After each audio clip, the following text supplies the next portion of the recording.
friends, thanks for joining us today.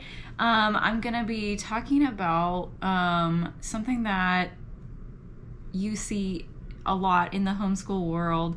You hear about living books all of the time, and I'm going to hopefully deliver a clear, concise definition for you and give some examples.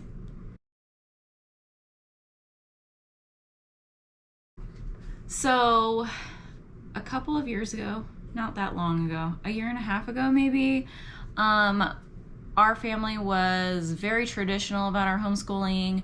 We were just doing basic like school, but at home. And I decided that that wasn't really what I wanted our homeschool to be. And so I fell down the YouTube rabbit hole and was researching all of the ways that you could possibly homeschool. And my big kids really love reading. We hadn't taught Charlotte to read yet. She reads now. She loves reading as well. But I have two very advanced readers, and kept seeing this term, living books.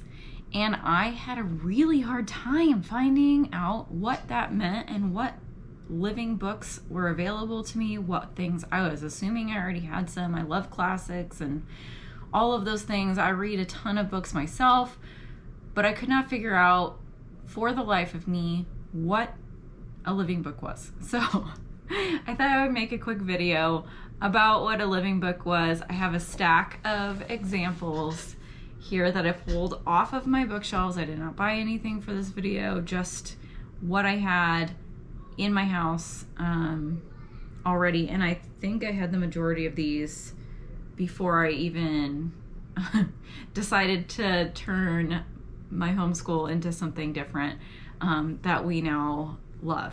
So I have notes here, so I'm going to just reference my notes so I could keep this concise and not rambly. So living books, and this is kind of, I have done some research on this and like looked up a few places, so it's not only one place, but a lot of this information I have gotten from Simply Charlotte Mason, so who was, I believe, the original person who coined this term. So living books written by one author. So if you see a book that has like several authors on it, that's probably more a textbook than a living book. So when it's written by one author, the author also has written this book passionately. And you can tell when you're reading a book that the author is passionate about writing. I mean, you can tell it just in, you know, your nonsense reading for fun if the author is passionate about any source material. So number two, usually a living book is written in a literary style or like a narrative or conversational style. So something that's going to be really easy for a wide variety of ages to understand. Number three, touches emotions and fires the imagination.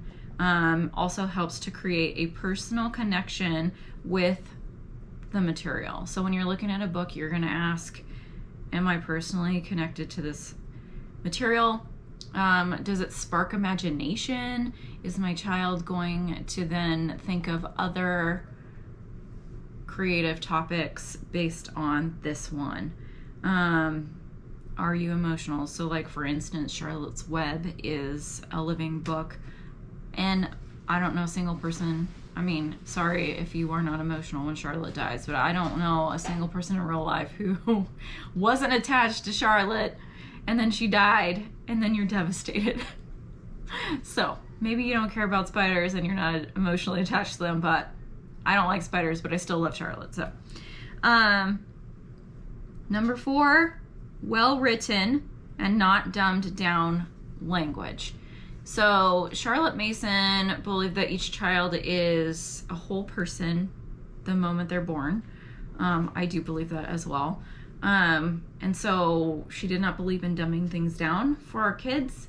I think that that's great. Actually, I was just talking to my sister about this yesterday. They talk to their toddlers like they're adults, and I love it. They just, you know, they're never gonna feel like they don't understand. So, anyway, language that isn't dumbed down. But like I said before, it's conversational language, so it should also be easy to understand. You might have to, if you're reading aloud, you know, explain some things to your kids, but that's what you're doing as a teacher anyway. And then number 5 contains living ideas versus dry facts. So it's going to feed imagination, spark ideas of your own, make the subject come alive, and feed the child's heart and mind. So if you're reading a textbook written by many people, it's their job. Maybe they don't really care about the subject matter. They're just listing facts. Typical history curriculum is like that.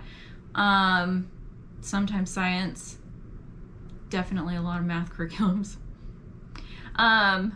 Anyway, you're gonna definitely notice if you're reading a book that is just spitting out dry facts versus maybe a novel. So like if you're reading, for instance, about the life of Laura Ingalls Wilder, and it's in like some kind of history book, and then you go to read Little House in the Big Woods, what would you rather read?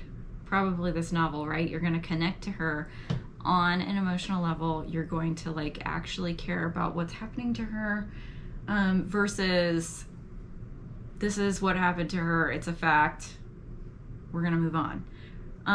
So that's the difference between a history book and a living book. I hope that makes sense. But I have a whole bunch of examples here, and this is definitely not an exhaustive list. There are literally thousands of living books out there, and they're not that hard to find. I was just thinking that there was like this specialized list out there, but really they're not, it's not very black and white is what I'm finding. That like if your kid's imagination is sparked by something that somebody else would call quote unquote twaddle, which is like a book that doesn't have any kind of educational value to it, you get to decide if it's a living book for your child or if it's not. So here are some that were on a list that I had at my house, but there's just so many more. And also, I just want to say this, I don't really filter my kids' reading by the basis of what, if it's a living book or if it's not. I filter my children's reading selections by morality. So if I think that there is content in there that is too adult for my children, I'm not going to let them read it. But other than that, I am pretty lenient with letting my kids like kind of pick and choose their own books. So we've got Little House in the Big Woods. So the entire Little House series was on this list. Peter Pan by J.M. Barrie. The Ralph S. Mouse series. So this is The Mouse and the Motorcycle. We have all of the Ralph books, but this is the one I found real quick.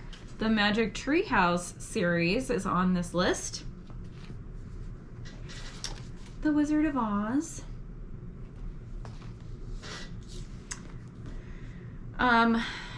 The Adventures of Frog and Toad. So this is the entire treasury. I think this probably came from either Amazon or Barnes & Noble.